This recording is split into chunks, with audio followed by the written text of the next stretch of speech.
Minun päiväni. Hei, en kirjoittanut sinulle pitkään aikaan. Mitä teit aamulla? Heräsin aikaisin, pukeuduin nopeasti ja lähdin liikuntasaliin tekemään treenejä.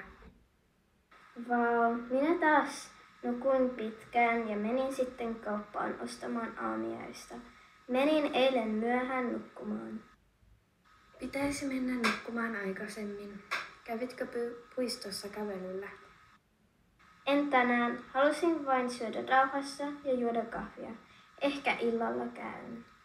Hyvä idea. Voisimme mennä myös kahvilaan tai elokuvateatteriin. Viimeksi olin elokuvateatterissa 6 kuukautta sitten. Joo, ja huomenna voitaisiin käydä eläintarhassa.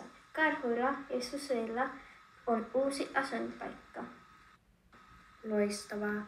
Voidaan ottaa kirjoja mukaan ja lukea vähän ennen elokuvaa. Voimme mennä kirjastoon ja istua vähän siellä. Kuulostaa hyvältä. Entä yöllä? Katsotaanko vielä televisiota yhdessä? Ehdottomasti. Ehkä pelataan vähän tietokoneella myös.